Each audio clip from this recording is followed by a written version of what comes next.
Well, good afternoon. I'm Daniel Benjamin. I'm the director of the Dickey Center, and I'm delighted to welcome you to this event entitled The Horror of Syria, What Happened, What Might Have Been Different with Charles Glass. This event, I'm pleased to say, is being co-sponsored by the Dickey Center, by Middle Eastern Studies, and by the Political Economy Project. Well, first of all, I see a few familiar faces from just a couple of days ago when we did the horror of Yemen, and I want to just congratulate you on your resilience and say we must share genetic material because well, this stuff is fascinating, even if it is rather gloomy. Neither the subject of today's talk nor the speaker need a lot of introduction. Almost 8 years into it, the war in Syria has been the greatest humanitarian catastrophe of our era, and there has been no shortage of competition for that title. What started out as an Arab Spring rebellion was fueled by the ambitions of numerous outside actors, including Iran, Saudi Arabia, Russia, Qatar, Turkey, and the United States. More than 400,000 people are believed to have perished in this conflict. More than 5.5 million have fled the country, and 6 million are internally displaced. The shockwaves from the conflict, especially in the form of fleeing civilians, have rocked the European Union and had a profound impact on the cohesion of that institution, and it's also had profound effects on global politics, for example, between the United States and Russia. Our speaker today, Charles Glass, has been reporting on this long-running tragedy really since the outset. He is one of the most seasoned and accomplished English language speaking journalists in the business today, and his work in the region began in 1973 when he joined the ABC News Beirut Bureau, then being led by the renowned Peter Jennings. He covered the October Arab-Israeli War on both the Egyptian and the Syrian fronts, covered the civil war in Lebanon, where he was actually wounded by artillery fire. He was ABC News chief Middle East correspondent from 1983 to 93, and since that time he has been a freelance writer in Paris, Tuscany, Venice, and London, none of which sounds too bad. But he has regularly covered the Middle East, the Balkans, Southeast Asia, and the Mediterranean writ large. He is the author of many books. Perhaps the best known is his magnum opus on the Middle East, Tribes with Flags, excuse me.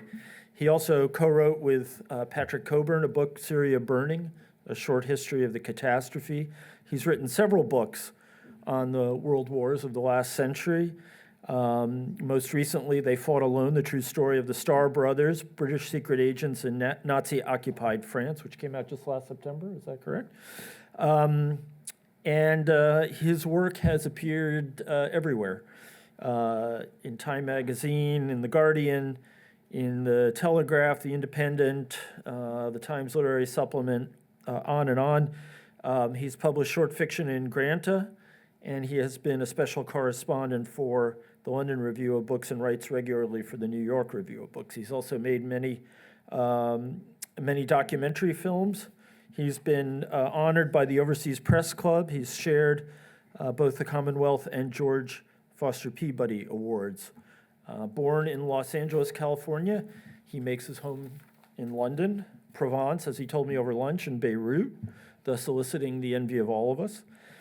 And I want to thank him for trekking here into northern New England in the depths of winter. This is a region that has many charms, few of which you'll find in Provence. And I'm really delighted and grateful that you came to be with us today.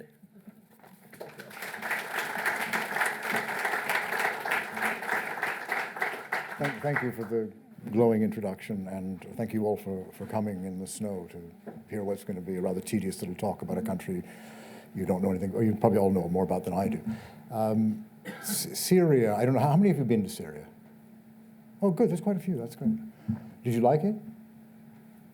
Yeah, okay. I mean, Syria, if one puts aside the politics, the modern politics, was a wonderful country to visit before the uprising. I remember when I used to go in the 1980s, the war was raging in Lebanon, a very brutal civil war that in the event lasted 15 years. That was to Syria's west, and then to Syria's east you had Iraq, which had the Iran-Iraq war, and undoubtedly the most brutal tyrant in the whole Middle East. And believe me, tyranny has very high standards in the Middle East. He was Saddam Hussein. So in Syria, you felt that you were in this kind of space, safe space. I mean, it was a dictatorship, and there were arrests, and there was torture, and there was all the things that you know about in virtually all Arab states. But there was a kind of stability. There were communities of all religions, all ethnic groups doing business together, dining together. Kind of a slightly brain-dead atmosphere because of the dictatorship, so people didn't talk politics. But they had social freedoms, and it was a rather nice place to be.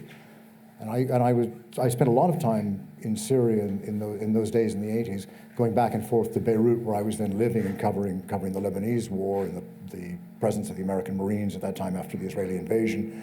And there was a joke that everyone in Lebanon used to tell about this dog. There's this poor mangy old dog, starving, skinny, scrawny, who was just terrified of the shelling and the shooting in Lebanon, couldn't take it anymore. So he scampered across the border to Syria. And his other dogs kind of miss him. But then they're surprised one day, about 6 months later, he comes rocking back into Lebanon, but looking magnificent. His coat was all shiny, he's well fed, he's looking absolutely wonderful. And the other dogs say, "Didn't they feed you over there?" He said, "Of course, they fed me very well." "Didn't they look after you?" He said, "They looked after me very well." "Didn't they brush your coat?" "They brushed my coat every day. Look how it's gleaming." And they said, "Then why did you come back here?" And he said, "Because I want to bark." That was the problem with Syria. You couldn't bark if you were a dog. You couldn't talk. You could talk about anything except politics. And it was stable. There was continuity. Hafiz al-Assad, when he came to power in November of 1970, ended a period of almost annual military coups d'etat. And he was a survivor of all of those. He was from a rather conspiratorial community, the Alawites, who, centuries of living under Sunni domination, learned to dissemble. And when I first went to Syria in 1973, it wasn't obvious that Assad would last because so many of his predecessors had not lasted. I mean, the first one, Hosni Zaim in 1949, I don't know if you remember, but Syria, after the French departed in 1946, had a parliamentary democracy. And we always talk about bringing democracy to the Middle East. We had a parliamentary democracy until 1949, when, in order to force through the TAP line, Aramco pipeline, oil pipeline from Saudi Arabia through Jordan and Syria to Lebanon, the CIA overthrew the elected government and installed Colonel Hosni Zaim, the military chief of staff, but he only lasted 6 months. And then it was every 6 months or a year there would be more and more coups, and Assad looked like he would be just another one of those. But he wasn't. He was there to stay. He came in a bloodless coup in November of 1970. He established a very thorough national security state, very effective surveillance of all of his political opponents, and even some who were potential political opponents, and gave the country, while a slightly prison-like air, a period of stability. It lasted until his death in 2000. That was with many coup attempts and two major uprisings by the Muslim Brothers in 1979 and 1982 that he crushed very thoroughly in 79 in Aleppo and in 1982 in Hama, a very famous case of his brother going in and massacring the Muslim Brothers and many of the inhabitants of Hama. But he kept his regime intact. It was a fortress, that regime.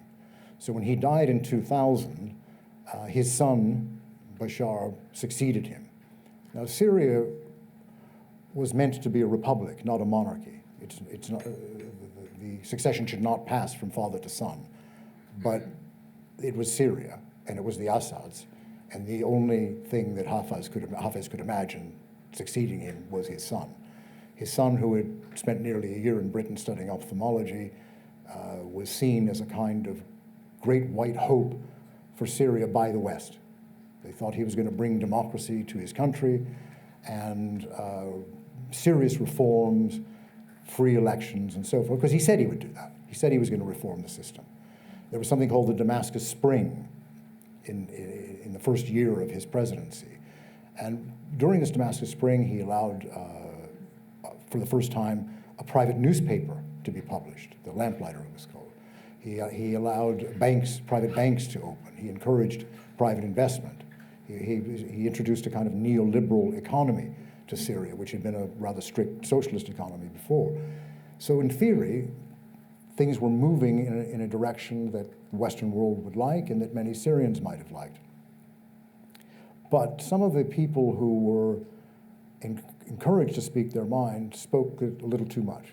And they wrote letters and petitions demanding fundamental changes, not just face-saving changes, but fundamental changes. And it became obvious to him in his first couple of years that if you allow an opposition in parliament, in society, the goal of an opposition is to become the government. Well, he had no intention of never being the government. So he crushed them, and that was the end of the Damascus Spring. And he went right back to the way his father was in politics. In the economy, he went on liberalizing, much to the benefit of his cousin, Rami Makhlouf, and other people in his immediate entourage. And this led to a lot of grievances in Syria from people who were being cut out of the wealth of the country. And at the same time, a serious drought began, and people were leaving the countryside and moving to the outskirts of Deraa in the south, of the outskirts of Aleppo, the outskirts of Damascus, where the government wasn't really making provisions for them. In a way, you could say that they were leaving the dry wood all around the cities for somebody to come and light one day. But the light came, the burning came in Tunisia in 2011, or actually December of 2010, when a young unemployed Tunisian named Mohamed Bouazizi, having been humiliated by a policewoman and having been unable to survive and his pride destroyed, burned himself to death. And this sparked, although there had been previous self-immolations in Tunisia, interestingly enough, but his is the one that sparked mass demonstrations against Ben Ali, the president of Tunisia. And ultimately, despite the French support for Ben Ali, I know that's not me. Okay, that's okay. Ben Ali had to flee the country, went to Saudi Arabia, where all good dictators go when they're overthrown. And Tunisia gave hope to the whole Arab world, because it had been so long since anyone had been overthrown, and I mean, almost unheard of for the people to overthrow a dictator. And it gave hope next to the Egyptians, who started their demonstrations in Tahrir Square against Hosni Mubarak. And while the US supported Mubarak until it was impossible to do so anymore, the Egyptians overthrew Hosni Mubarak. And then Gaddafi was the next to go.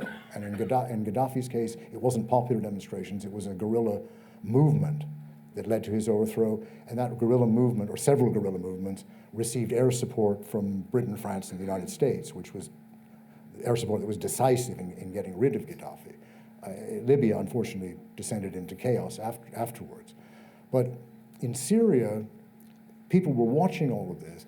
Assad gave an interview at that time saying that he was immune to this kind of thing. And the reason was that he was not in the American camp. He said Mubarak, Gaddafi, Ben Ali were all Western client states. He was an anti-imperialist, so his people were happy with him. He may even have believed this, but he was wrong, because people were fed up with dictatorship, they were fed up with corruption, they were fed up with so many people in the suburbs, the new suburbs of the cities, being hungry and not having enough work, that they were ripe for a revolution themselves.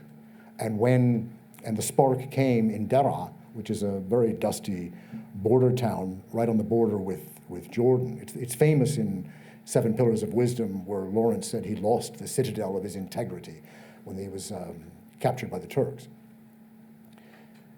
Some children wrote some graffiti on the walls of Deraa saying, the president must go, you're next, oh Bashar, that sort of thing.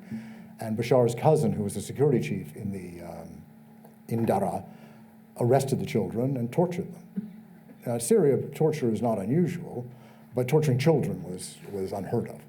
And the people, the families and the people of Daraa, who are semi-Bedouin, very proud tribes people, demonstrated, wanted their children released, wanted an apology, didn't get it, they were fired upon, and then the uprising spread to Homs and to Damascus. And I started coming to Damascus about that time, writing about the demonstrations by the young activists, who were very similar to the young activists in Tahrir Square, who were using the internet and social media and were demanding democratic reforms, secular democratic reforms, which Bashar was not going to allow because serious reform would have meant a real election which he could lose.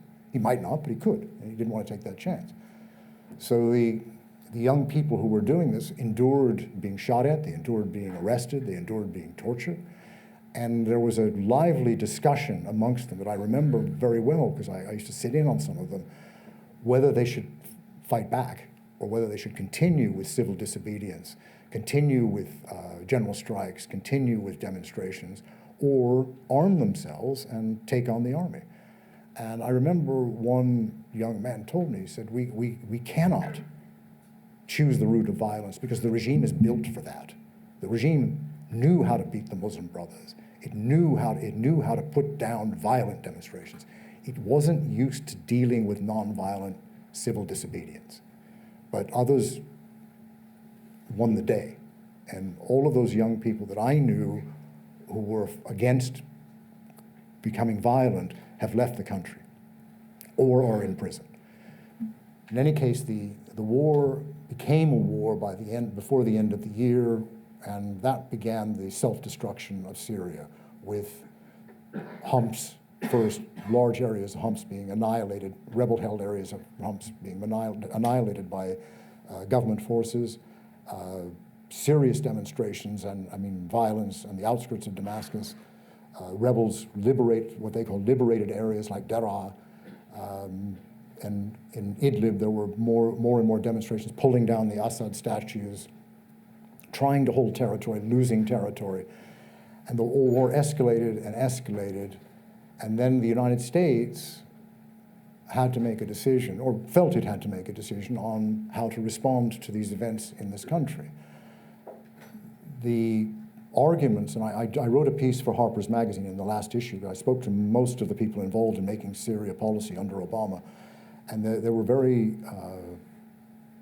violent arguments over whether to get involved militarily, as they did in Libya with no-fly zones and bombing in support of rebels, or doing nothing, or arming covertly the opposition. Obama wasn't keen on any of those options. He kept saying, every time someone put forward a suggestion, he said, well, tell me how this ends. Where does it go? Which is a good question. It's a reasonable question. He commissioned the CIA to do a report on all of its insurgent wars that had been conducted since the CIA was created in the late 1940s, which goes back to the Albania operations, which were a disaster, Latvia, most of the Russian satellites, South America, Nicaragua, Angola. I mean, there are more than 100 of them. Obama had the CIA prepare this dossier, and it's still classified. I'm hoping to have it released through a FOIA request, but I'm not that hopeful. In any case, I spoke to many of the people who did read it, and they said that out of the more than 100 covert wars that the CIA had sponsored, only 2 could be regarded as successful. But on that basis, Obama went through and authorized covert operations. And so they set up operational headquarters in Turkey and Jordan to train the moderate opposition, so-called, and in collaboration with the Saudis, the Qataris, and the Turks, who were doing the same thing, and the British, who were doing the same thing. So there's suddenly thousands of insurgents are well armed and going into Syria and beating back the regime. But there was no central coordinating body, and we discovered that the Free Syrian Army, which was established by some ex-Syrian army officers and their men, was not the most capable fighting force. The most capable fighting forces were those who were willing to die, those who were willing to fight all out. And these were the Wahhabis, Salafists, dedicated, serious fighters, many of whom had fought in Chechnya and other wars where the Islamists had been fighting against other states. So the Free Syrian Army was subsumed by over 1,500 militias that were operating at one time throughout Syria against the government. As the war went on, the Russians came in and the Iranians came in on Assad's side, and the Iranians sent Hezbollah from Lebanon, who were probably the best guerrilla force in the Middle East. They'd beaten the Israelis twice. And they helped turn the tide along the Lebanese border for Assad and stop arms coming in from Lebanon. They helped him to regain many important villages. And the tide was slowly turning back in Assad's favor, but not decisively until December of 1916, when the Russians saw that he was about to lose Aleppo. He'd already lost half of Aleppo. And if he lost Aleppo, he lost the war. Aleppo is the commercial capital of the country. 65% of the non-oil economy is based around Aleppo. The industry is there.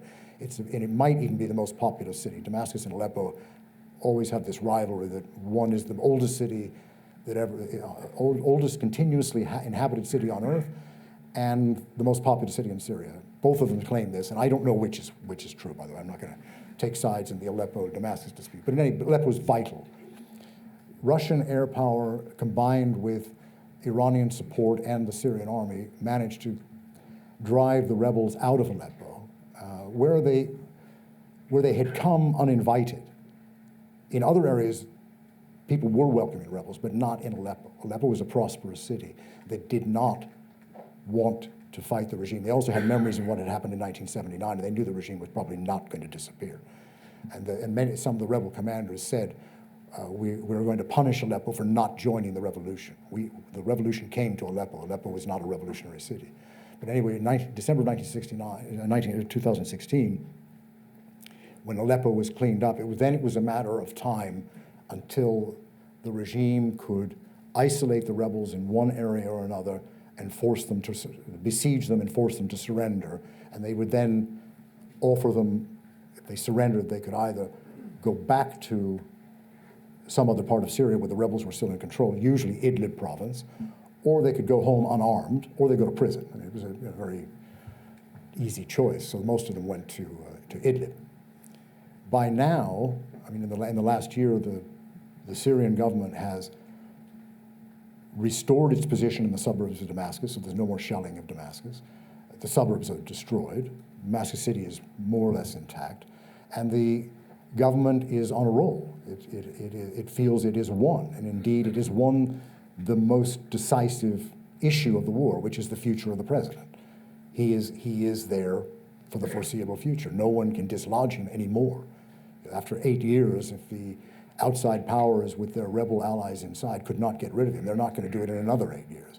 And the Russians and the Iranians are backing him. Now the Arabs are coming back into his fold. The UAE has reopened its embassy. The Saudi intelligence is meeting again with Syrian intelligence. Slowly it will be readmitted to the Arab League. And Syria is going back to the status quo ante, but at a very high price. I mean, perhaps a half million dead, and the figures that we've just heard, 5.5 million outside the country, many of whom will never return, 6 million displaced inside, whole swathes of cities, mainly humps in Aleppo, totally destroyed that will have to be rebuilt with money that Syria doesn't have. It is a political humanitarian disaster, but it is going to go back to being the country it was, but with all this destruction in the way. The U.S. has failed to break the Iranian alliance. In fact, the war against Assad has strengthened the Iranian alliance. I mean, Hezbollah and the Iranian militias, the Iranian-backed militias from Iraq and from Afghanistan were never in Syria before, but they're there now. The Russians, who only had a small naval base at Tartus, now have a large naval base at Tartus and an air base at Hamameim. So all of the things breaking the back of a Russian-Iranian alliance with Syria failed and actually had the opposite outcome of what was intended. The issue for the United States now is the fate of 2,000 Special Forces soldiers in northeast Iraq with the Kurds. Those forces came in 2014 when ISIS was at its peak, when it had seized a third of Syria and a third of Iraq, and the U.S., having tolerated ISIS in Syria before, was ignoring it. When ISIS went back into Iraq, where it originally came from, and took large territory in Iraq and took Mosul and other important bits of Iraq, the U.S. then had to act to rebuild the Iraqi army, help rearm the Kurds, and drive them out of Iraq. But if they let them go back into that area of Syria, they could always come back to Iraq. So Syria had to be dealt with as well, and so they used the Kurds of Syria to do that. The Kurds fought very, very well against ISIS.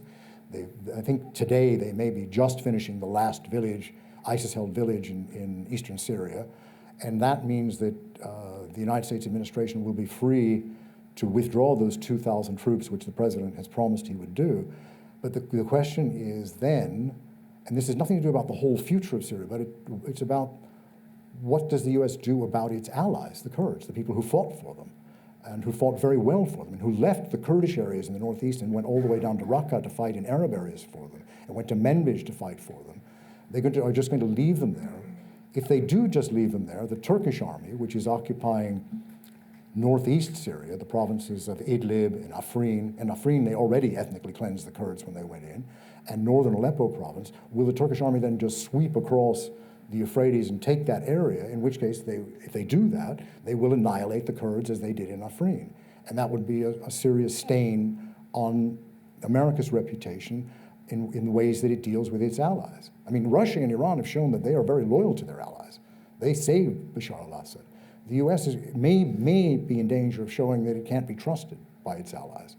And the Kurds are hoping that some agreement will come out of this before the Americans leave, that the Turks will not be allowed to come in, that either the Syrian army will come in or the Russians will come in and allow them to go on living and not be kicked out of the village. They won't have the autonomy that they had hoped for, but at least just to go on living in a stable area. But we'll see. That is up to Washington now to negotiate.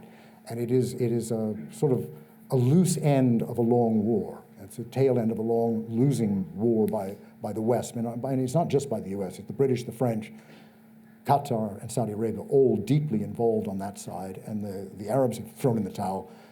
We'll see what the United States does. And when that is resolved, then you still have the problem of the Turkish occupation of the north. Will the Turks leave one day and allow the Syrian army and the Syrian police forces to return, or will they hang on to it the way they've hung on to northern Cyprus since 1974? I suspect they'll hang on to it, but I don't know. They're already absorbing northern Syria into the Turkish economy. They've put the Turkish post office in the Syrian post offices. They've replaced the Syrian mobile networks with Turkish mobile networks. They're putting up Turkish road signs. They're teaching Turkish in the schools. So the indications are that if they can stay a long time, they will. So the outcome of the Syria war could mean Turkish occupation of northern Syria, Assad doesn't move, and the Kurds get annihilated by the Turks, which I think is, you couldn't have designed a worse policy for the fate of that country. And on that happy note, I would like to open up for questions.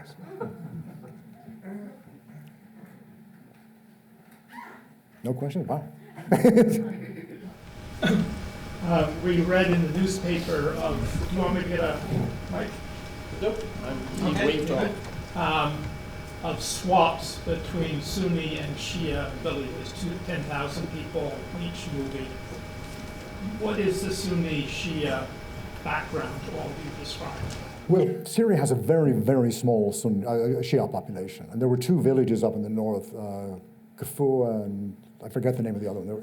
They were besieged for a long time by the jihadists.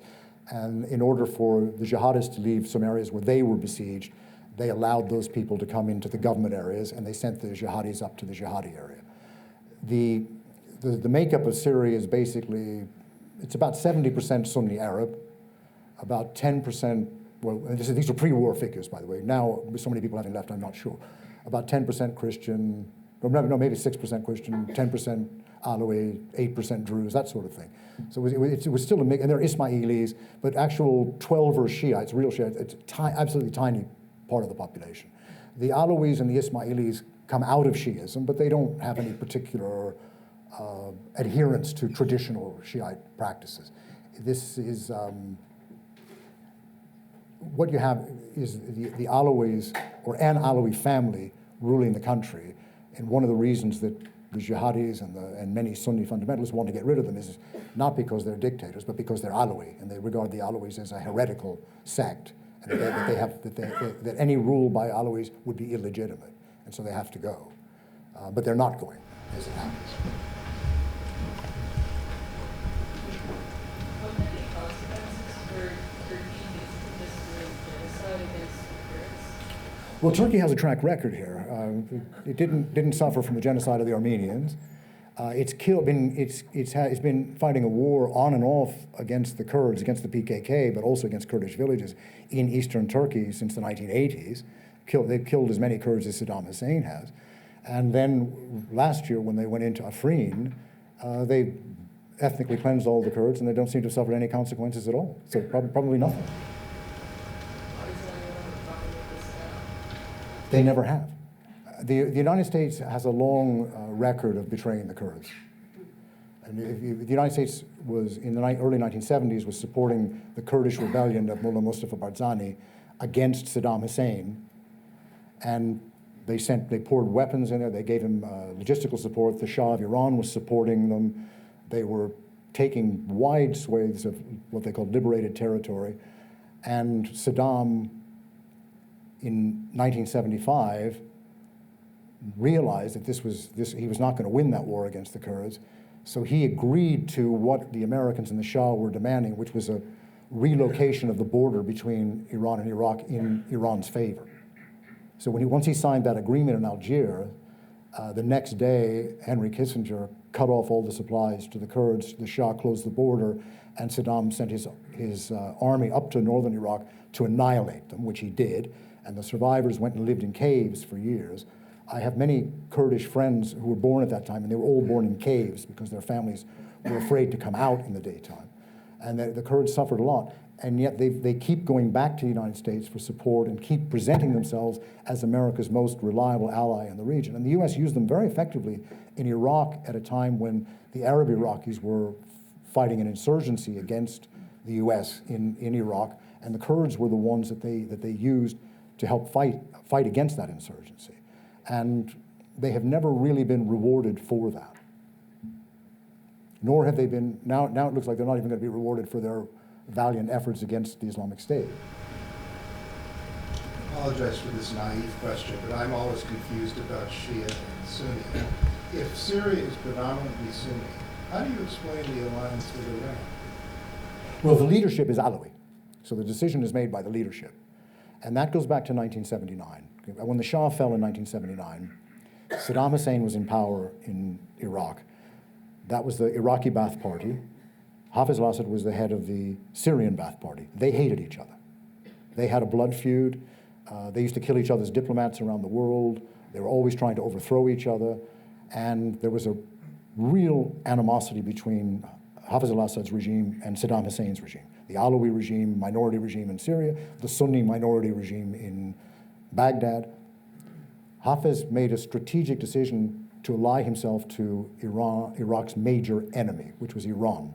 In addition to which, in that year, 1979, the Muslim Brothers of Syria, Sunni fanatics, or Sunni believers, serious believers, launched a revolution against Assad inspired by the Iranian Revolution.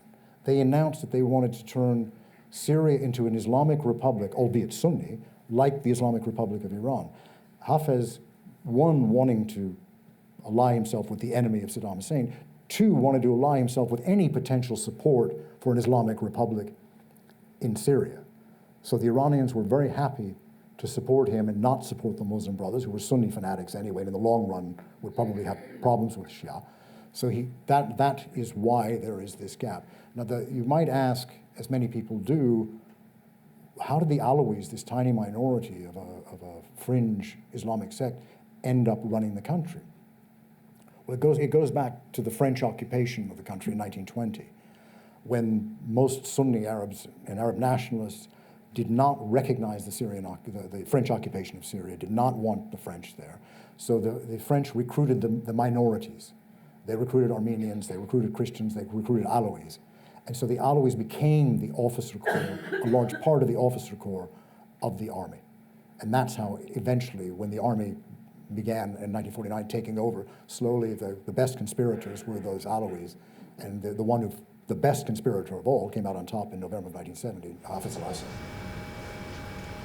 I have two kind of unrelated questions. The first is, you mentioned that Aleppo was not really welcome to the revolutionaries, and in the media it's often portrayed that it's just the revolutionaries who are any Syrian who, like most Syrians, just want Assad out, and then it's the army, and just it's al-Assad with the army, and that's it. But is there a significant domestic support for al-Assad, and how is his reputation and popularity now, considering everything that's happened in the last 8 years? That's the first question. Let me just do one at a time, because I might forget that one if you do so. Okay.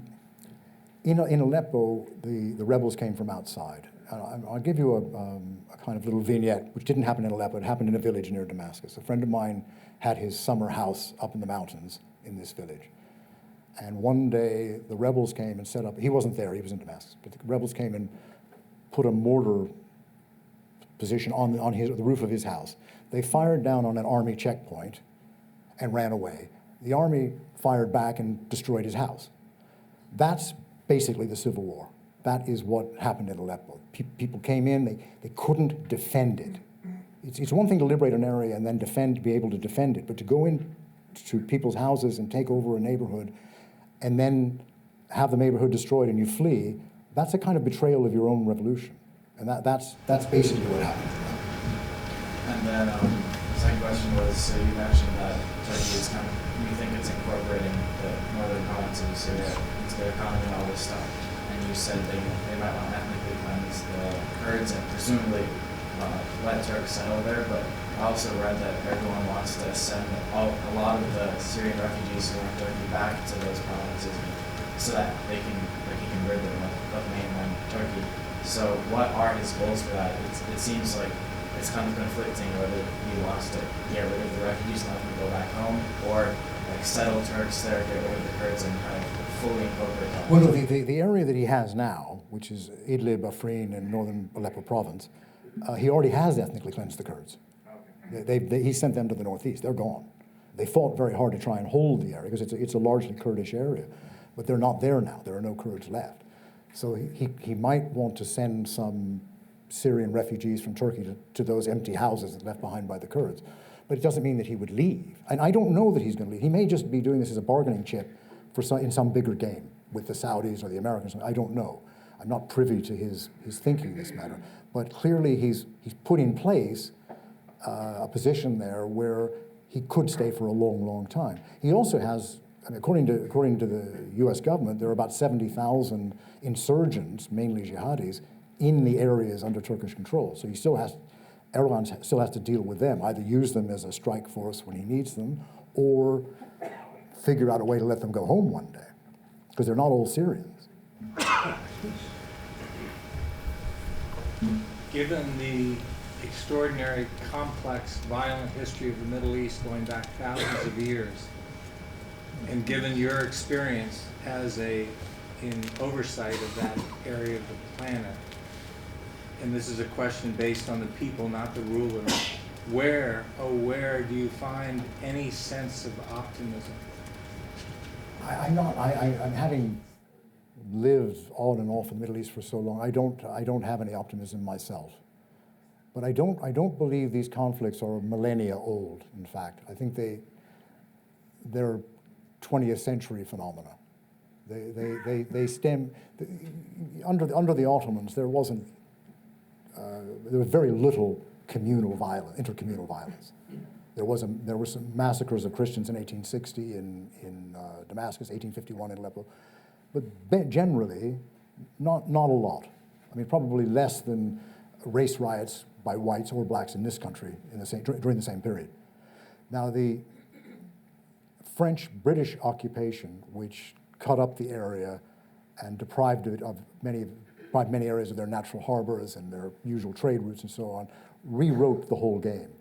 And since then, we've had more of these problems. And also the elites that have taken over under the immediate post-colonial system were corrupt. And you have constant Western interference. I mean, all of those coups in Syria and attempted coups in Syria were either by the KGB or the CIA or MI6. They weren't all done just by Syrian officers off their own bat. And there have been many, the British and the French invaded Egypt in 1956. There have been so much outside interference that the countries have as soon as they get up on their feet, they get knocked down again. I am very pessimistic because I don't think the outside interference will end either. But I don't think the root of the problem is that Sunnis and Shias hate each other. Sunnis and Shias in Iraq before 2003 didn't hate each other. Could you say something about the refugees, the Syrian refugees in Lebanon, but also Jordan, and what is being discussed in terms of the plight of refugees going back to Syria, if you have some insight in this issue? Well, in Lebanon, the Lebanese government is doing everything they can to persuade them to go back to Syria. And there are incentives being offered and sometimes force. Put them on buses and just send them across the border. Some are going back voluntarily, and I know more about Lebanon than I do about Jordan. Some are going back across the border voluntarily. The people who are not going back are young men of military age because they don't want to be drafted into the Syrian army. So the family might go back, but the son will stay in Lebanon and go on working in Lebanon. Also, before the war, the Syria war, there were maybe 700,000, 800,000 Syrian workers in Lebanon anyway. So Lebanon is used to having a lot of Syrians there. I mean, the Syrians do the work. If you go to a construction site or you go to the kitchen of a restaurant, there are Syrians. So that's always been the case. Just when the war started, a lot of them brought their families. A lot of them brought their families, so the numbers went up. And then some people legitimately also just fled. But a lot of people are going back. But the numbers that are actually going to go back, so will it get back to the 800,000? I don't know. In Jordan, now that the border is open again, and Deraa is quiet, I suspect some people will go back, but I don't know. I'm sure the Jordanians would like them to. Sort of a variation on the question that was asked by that gentleman. And it's basically asking you the cruel question of predicting. But today's ally is tomorrow's enemy. And we now have new players, the Turks kind of getting more of a role than others have had. So where are the Hegelian splits that are going to start fragmenting the story in a different direction? Do you have any idea of what the next stage as Mark, or the next tragedy is? As Mark Twain once said, that's a very easy question to answer. I don't know. Yeah. I mean, alliances have changed. I mean, the Turks, who were a solid NATO ally, are now buying weapons from the Russians, and all discussions on Syria are conducted by the Turks through the Russians. So that things have changed there. I certainly wouldn't have expected that. Otherwise, the international frame is just the same. I suppose it's the U.S. versus Iran, Saudi versus Iran, Russia on the fence vis-a-vis Iran because they're vying with Iran for influence in Syria. But in the long term, I really don't know how it'll play out. I wish I did.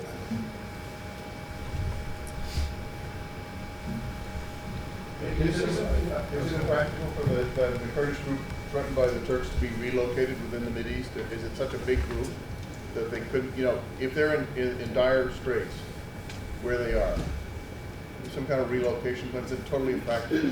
Well, no, they'll flee to the Kurdish zones in Iraq. Right. That won't be a relocation program. That'll be desperation when the Turks come in and start killing them, because their main centers, Hasaka and Kamishli, are very close to the border, so it'd be easy for them to flee. But it's always a shame to give up your house and your livelihood and your schools and everything. It is. Yeah. It's better than being massacred. No. I take the point. But if a fair negotiating point. An endpoint that's less desirable, but less bloody. It's more likely that the Turks would come in and they would end up fighting and fleeing like they did in Afrin. I don't think. Why not negotiate that result rather than? No, you'll have to put that to the administration. I don't see them doing that. I don't think they're that forward-looking. And the Turks don't. It's not impractical. I would be against it myself because I don't think people should have to leave. if you say that it's better than a massacre, I also agree. But another alternative would be to come to an understanding with the Russians, maybe to put a Syrian police force, disarm the YPG, and let them go on living as Syrian citizens. But the U.S. has a thing about keeping the Syrian army out because they see it as part of Iran. Sure. So if there's a new status quo, where's Israel in all of this? What do you see Israel's response to this new status quo being? Well, Israel has, for the most part, stayed out of the Syria war. It has bombed in Syria a couple of hundred times, but always Iranian or Hezbollah targets. They have not made a point of trying to hit the Syrian army. They have assisted with wounded insurgents near the border in the Golan Heights and treated them and let them go back to fight. But they haven't played a decisive role. They've more or less stayed out of it because they don't like Assad, but they don't really want to see jihadis either. So they're quite happy to see them killing each other. In the long run, Israel's main interest is Iran and eliminating Iranian influence anywhere near its borders, which includes Lebanon and Syria. I agree with you completely about the history of the Sunni and the Shia, and that many of these conflicts have been manufactured by government elites and whatnot over the last period, particularly since the Islamic Revolution in Iran. But would you agree that one of the distinguishing elements or factors in Syria was that when the uprising came, the power elite wasn't just a bunch of kleptocrats, as in Tunisia or even in Egypt, but rather that it was this small sect that is viewed as heretical, that no Sunni would have anything to do with in Ottoman times, and that their particular fear was that they would all be slaughtered in anything that came up less than a decisive victory. In other words, unlike all the other Arab Spring rebellions, in this case you had a group led by the Alawi elite that just said there is no compromise for us that is going to be acceptable. We can't cantonize, we can't federalize, we have to win this or we're all dead. And that was really an important reason why this conflict both was so durable, but also brought in Sunnis who wanted revenge for losing Baghdad, and Shia who absolutely weren't going to lose their one partner. Iran's one partner is Syria. Well, the Assad family, it's not only that it was defending the Alawis or defending Alawi interests, it was also that they had in place a very strong security state, very stronger intelligence services than army, actually. And so they were able to control events much more than the opposition imagined they could. They also, because the father created this edifice through those years of coups and uprisings, he knew how to deal with those things. Many Alawis were angry with the Assads for letting it get that far and jeopardizing their safety. Many Alawis joined the opposition at first, until the opposition started chanting, Alawis to the grave, and Christians to Beirut, Alawis to the grave. And that, it forced their hand. I mean, Alawis disproportionately lost their young men in the army. I went to Kardaha, the Assad village. Every house had one of those little posters with the face of a young man who'd been killed in battle. And many of them were angry with the family for bringing it to that pass. But there's nothing they could do about it.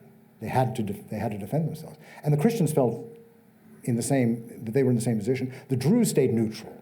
They were down in Soweto. They had their contiguous area. They didn't join the army, and they didn't join the rebellion. They only fought when ISIS came into their areas and started slaughtering Druze civilians. And then they had to fight against ISIS, but they didn't take part in the larger war. The Alawis are, let me put it this way, they were not, as a community, beneficiaries of the Assads. They're still the poorest community in Syria. If you go to an Alawi village, people live on a couple of acres of land, grow some oranges or olives, and that supports the family. They're not a rich community. If you went to Damascus, until recently, if there was a 13-year-old girl working in your kitchen, she was an Alawi girl sold by the family to help support the family. There's a slight myth that he was doing this as a kind of Alawi, running the country for the benefit of the Alawis and no one else. In fact, he benefited the Sunni bourgeoisie probably more than anyone. The Damascus merchants did very well under him. The Aleppo industrialists did very well under him and didn't desert him. So it's more complicated than just that, but that is certainly an element. Is it fair to say, based on your comments, that aside from the Kurds in the east, that this was a proxy war between Putin and the United States, and that the end game of Putin has been achieved with Assad in power, unlike the conflicts we heard about in Yemen the other night that do not have any end game in sight? It sounds as though we're near the end and that Putin has won the proxy war. Yeah, it's both a proxy war and a local war. I mean, it's both levels, and the Russians have won their part, and Assad has won his part. Yes, they don't have all the territory that they want, but the throne is secure, and the Russian position in Syria is secure. So that they have definitely won.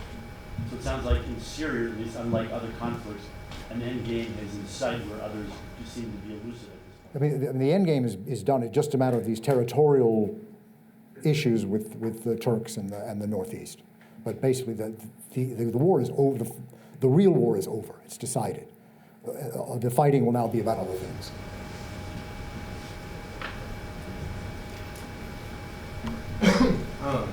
How do you where do you stand on your views about the decision of Obama not to hold his red line stance against the use of chemical weapons, and how that impacted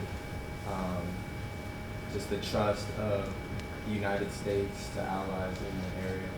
Well, many of the people I spoke to who were in the Obama administration regretted that he'd drawn the red line in the first place if he wasn't going to enforce it, including his intelligence people. If you're not going to do it, don't say it.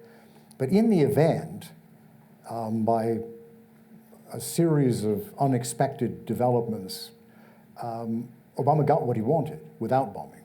I mean, I was there. I went into Damascus the night he was bombing because I thought he was going to bomb, and I thought I wanted to see what the consequences were. But then everybody in Syria was slightly shocked that it didn't happen. Then there were these press conferences where Kerry said something about it, then Lavrov said something about it, and suddenly it became an issue. Would the Russians then bring in the OPCW, the UN inspectors, disarm, take away all the chemicals, and would Assad allow it? Would he admit that he had them? The Russians told him to, and he did. And so they came and they took away most of them, all the ones they could find. So Syria was in a better position in terms of reducing, not eliminating, chemical weapons. So in a way, you could say Obama, without bombing, achieved his objective. And one of the best outcomes, and I don't want to come down too hard in favor of Obama, but on this one I might have to. Many of those chemical weapon stores were in areas that were subsequently occupied by ISIS. So if the OPCW had not come into Syria and taken them away, they'd be in ISIS's hands. And that could have been a real disaster. That's it. Okay, let's start the second round. So staying with that, initially, when this all started, the press gave us the impression that Obama couldn't figure out who to support because the opposition was so divided. Is there truth? What's your view on that? Well, at the very beginning, the opposition wasn't that divided because there wasn't much of an opposition. There were the kids in the streets, and then there was the Free Syrian Army. The others came along later. I suppose the initial approach would have been to the Free Syrian Army, but as the money poured in and the weapons poured in, and lots of family networks were giving money to their relations inside Syria, so little warlords sprang up in villages all over Syria, some of whom subsequently went over to the government side when they saw the government was winning. So the ideological commitment was nil. But at the beginning, I think Obama labored under the misapprehension that there was going to be a dynamic, secular, democratic, violent opposition, which never materialized.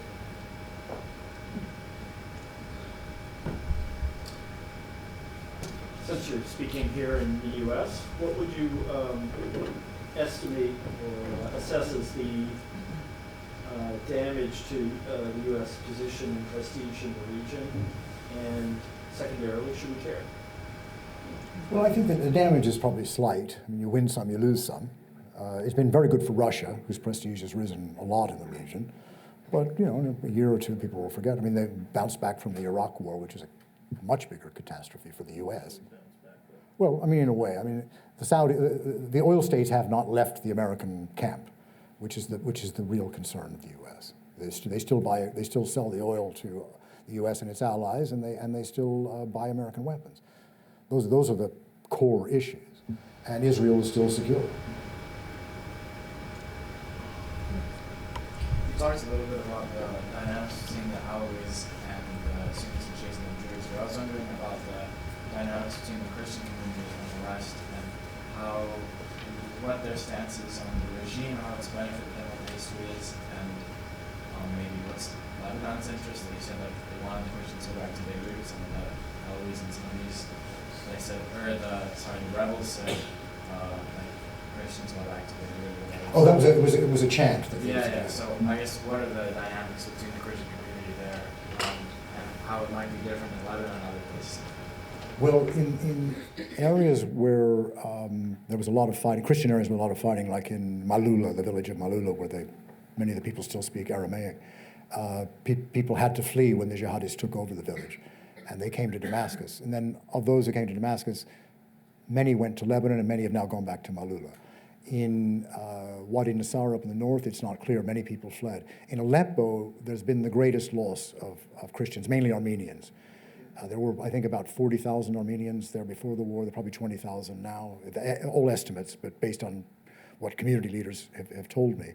And that's a real loss for Aleppo, because Aleppo prided itself on its diversity and its mosaic of religions and cultures. I mean, I remember in the old days, before the war, if you went to Aleppo at Easter, Muslims and Christians would go around to the churches and the houses of different people and wish them well and congratulate them on the feast and so forth. It was nothing weird about it. It was just normal.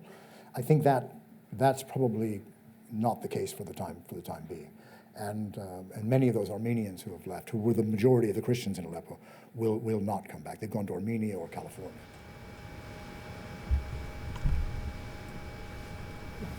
You mentioned that the outside interests were getting involved. What basically was their objective? And now that we look and see we're close to a result, would it have been any different if the U.S. and England and France and the Russians had stayed home and let the tribes fight it out on their own? Well, it would have been a lot less bloody. You have to remember, Syria doesn't manufacture weapons. Right. So without heavy weapons supplied by outside powers, the death toll would have been much lower. And I suspect, since the army had the bulk of the weapons that were in existence, they would have rolled it over very quickly, and it would have been over. So the result would have been the same? The outcome the same, but a lower price. And what lessons were learned by the outside interests that went in? I spoke to a class a little earlier today, Middle East class, who were really great young students, and so I have to repeat myself what I said to them. You remember Jon Stewart, Late Show? Okay. Jon Stewart a few years ago said, "American policy in the Middle East, learning curves are for pussies."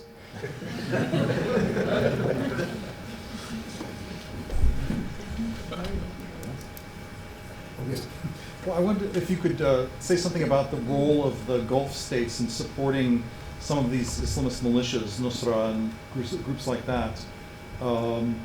Were they actively funding them? There were Gulfies fighting with them.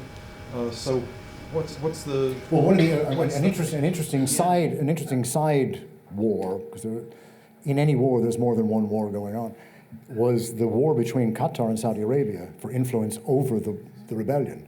So the Qataris were funding one group of jihadis, the Saudis the other, and they used to fight each other. Although they had exactly the same ideology, Wahhabi ideology, but they were fighting each other for dominance on behalf of their benefactors in Riyadh and Qatar. So it just raised the temperature and made things even more confused. And now, at the end of this, when these guys have been defeated and presumably some of these folks are in prisons or whatever. Well, no, but the U.S. estimates there's still 70,000 in the Turkish-held area. So there are a lot that have been undealt with. And Jabhat Nusra is still intact. It now calls itself Hayat Tahrir al-Sham. It's still intact, and it's much bigger than ISIS. And they've got territory that they control, and they have exactly the same ideology. So that should be a matter of concern. ISIS less so, but still a matter of concern, even if it loses all of its territory. Yeah, the always dynastic turmoil on the outside almost sounds like Europe several hundred years ago during the wars of religion. Is there any sense that exhaustion is going to come to this area and that anything productive could come out of the Islamic reconsideration of what their Arabic, what that region should look like? I don't know that any war ends just because people get tired. I mean, the Lebanon War went on for 15 years and would have gone on longer if the outside powers hadn't finally come and dragged the Lebanese leaders to Taif in Saudi Arabia and forced them to sign an agreement. I mean, as long as you have grievances and issues, and these are not necessarily sect against sect, but just general grievances, and outside powers willing to arm the people who have the grievances, and other outside powers willing to arm the army that's going to crush the people with the grievances, you're going to have conflict. Without exhaustion? Well, until everybody's dead. I mean, it's just, it stops when everybody says it stops, and it's not just because the people on the ground are tired. It stops maybe because the great powers get tired. They realize that there's no more point in it. But the people on the ground seem to go on fighting until they're told to stop. In Lebanon, the militias were told to stop, and they were forced to disarm, and they did, and now Lebanon is at peace. Given that the war is essentially over, do you see emerging fault lines or possible fault lines in the Russian-Iranian alliance? Yes, I think they'll be vying for influence and political and economic influence in the country, yes. Do you see it coming to armed conflict? No, it'll be capitalist rivalry. Who's going to be able to make more money out of it? I mean, there are Iranians investing in Syria, there are Russians investing in Syria, looking for projects where they can make money out of the country, each taking advantage of the debt the regime owes it. But I don't think they have any interest in fighting over it. So there's not enough to fight over. So when you talk about like capital and profit, so a term that's used a lot when discussing Syria is neoliberal dictatorship. So how much do you think Assad, now that he's kind of come out on top a little bit, is going to like play into sort of like disaster capitalism? Like, do you think he's going to be able to utilize his neoliberal policies to almost like use his country to play into more of like the global economy? Well, if they let him. At the moment, the U.S. is not allowing any financial transactions with Syria. So it's going to be very... But after we get over that bridge... Well, it's a pretty big bridge. Pouring into this economy, like what can you see the outcome being of Syria in the global economy? Until the sanctions are lifted, it's not going to be a player. And I don't think the U.S. has any intention, because of Iran, of allowing IMF or World Bank loans for Syria, or allowing American banks to have financial transactions with Syria. Some individual European countries might, but it won't be enough to make a huge difference. I mean, there's a huge black market. I mean, the war has produced a huge black market, and that will flourish. Okay, yeah. Related to the Iran-Russia question and your comment that Syria has no money for reconstruction, is reconstruction likely to be financed by Iran and or Russia, or is it just going to be a devastated environment for years to come? It's a good question. I really don't know. I've seen some signs of Syrians themselves rebuilding their houses. Some private Syrian businessmen are rebuilding factories or creating new factories. I went to a factory, pharmaceutical factory in Sednaya a couple of months ago that's opening right about now. Syria used to be the biggest pharmaceutical producer in the region, and it probably will be again, because pharmaceuticals are excluded from sanctions because they're medical supplies. So there are various things going on. People are building some hotels in Damascus, believing that businessmen are going to be coming and trying to look for ways of making money there. And that won't be enough. It won't be enough, but it means that things are happening so that there is some economic activity. How do you think Bashar al-Assad will handle sectarian or ethnic conflicts after the civil war? I think at the first sign of anybody raising his head, he'll cut it off.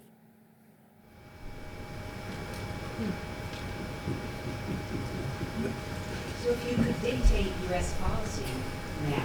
Thank God I can't. What's your 5-point plan? I don't have. I'm a writer and an observer. I'm not a policy maker. I can study what has happened and give my analysis and see the flaws or the strengths. But in terms of a 5-point plan, I don't have one. I mean, I would like to see real change in Syria. I'd like to see Syria redevelop, but I also would like to see Syria have a chance for a better government. And not a government of jihadis and not a government of Baathists, but a better government. But I don't know that there's any 5-point plan that's going to make that happen, or any 100-point plan. Sorry, any 100-point plan that's going to make that happen.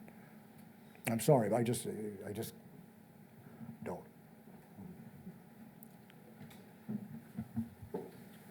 Okay. Oh, Fabulous performance. Thank you very much.